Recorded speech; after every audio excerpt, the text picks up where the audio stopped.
which is the Outlaw Poetry Series, which is an honor to Lester Bowie. So you can Google all that later. So please welcome to the stage for Joe's Tradition, Outlaw Poetry at halftime of the set, Miss Erin Wiles.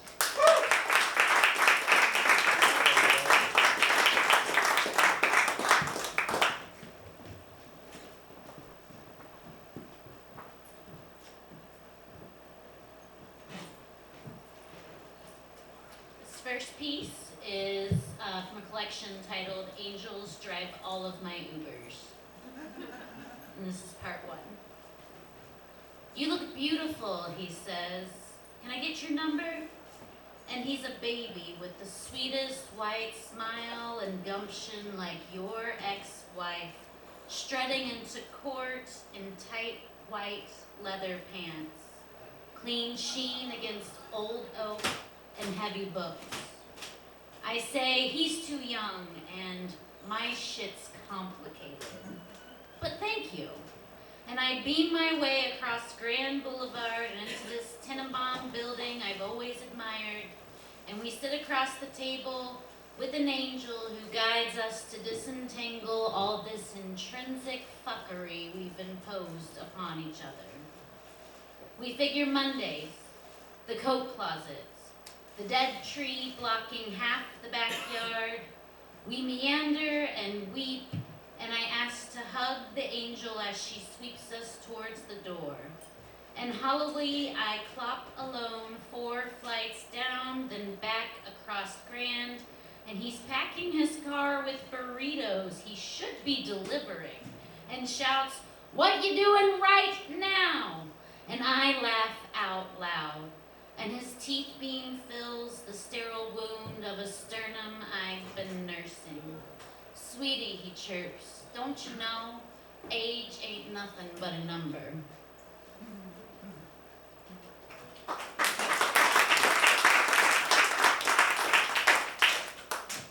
This is a prose poem titled Chapter 4. I want to die or more likely kill something.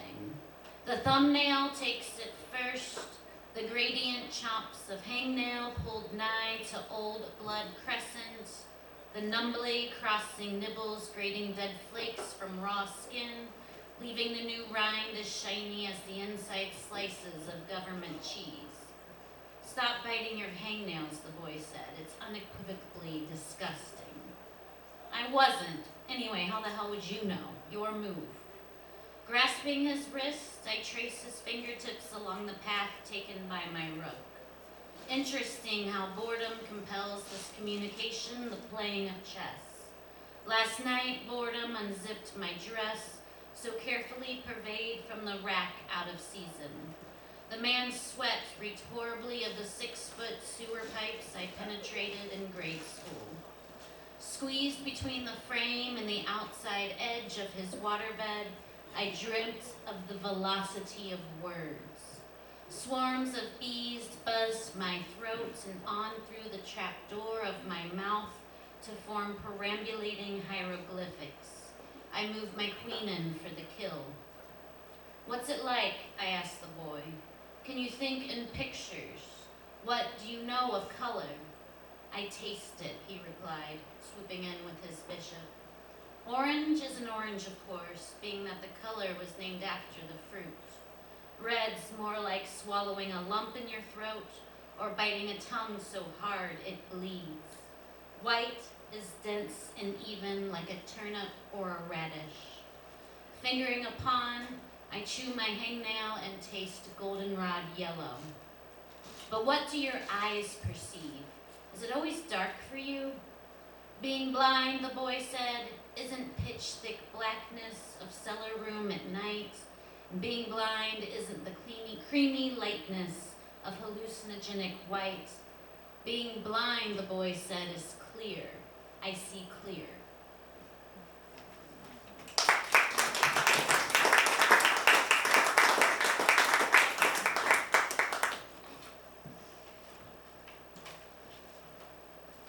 This is Cary River.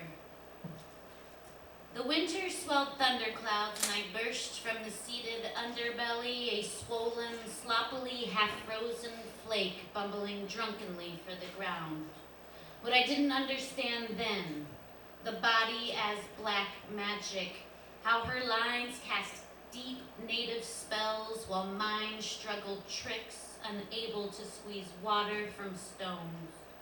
So I melted into river, rushed to gather disparate streams between the gaping banks where my hips took to lodging.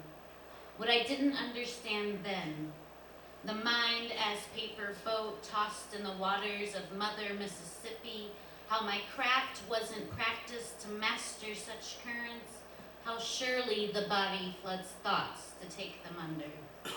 What I didn't know then, I wasn't a kettle, I was a drum. My middle name was Confluence. I could crumble to seed and take root a new tree, and the flood would sweep the veins of each unfurling leaf. I was never a kettle, I was always a drum. I conjured waves to pulse in pattern, I beat down rain upon the shores I frightened from. And what I learned then, Mississippi is a tree. Snowflakes are stones, paper boats are for crumbling. My hips are drums.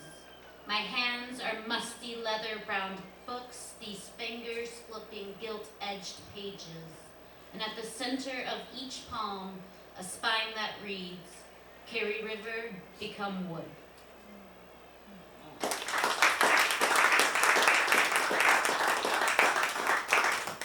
I've got one more piece from you from Angels Drive All of My Ubers. It's a handmade book that I made a print run of 100. I do have a couple if anybody's interested. This is part 6, or Interminable Loneliness and What It Felt Like for Those Who Need to Know. I was hollowed and I was full.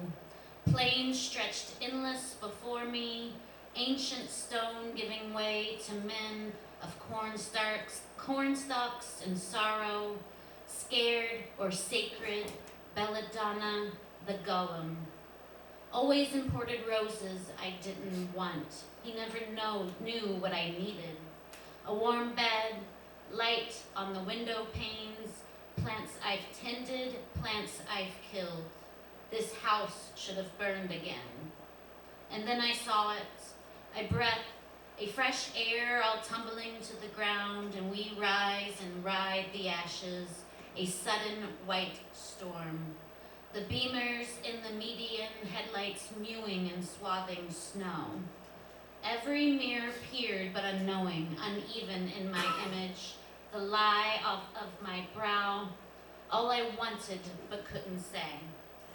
My home, yellow pages of tesseract and magic cupboard, a quest of orphans, a night story at home, always talking animals, stewardship, what I would do with my own 2 hands, candlelight and my music, photos of Charlotte, our grandmother as queen of all deaf beauties, the ball game on low that I just read next to, coffee and cigarettes, the old blanket, her favorite soup, clean sorted socks, the practical magic of realism. I left myself in Yellow Springs. I was hollowed and I was full. I rode trains, never cared I was going. I was full enough to list and flip empty and then rage up again in misdirected love. I footed trout streams in the Ozarks, swam the Hocking floating gallow, siren travelers barely tried, strolled eating violets delighted, but always apart and thinking alone.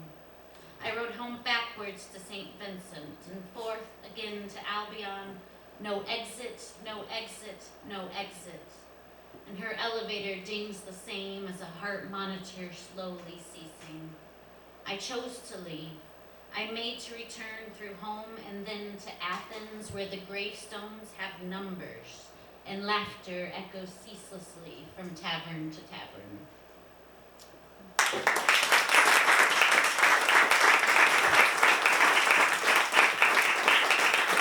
Thank you so much. I appreciate your attention for poetry when you perhaps weren't expecting it.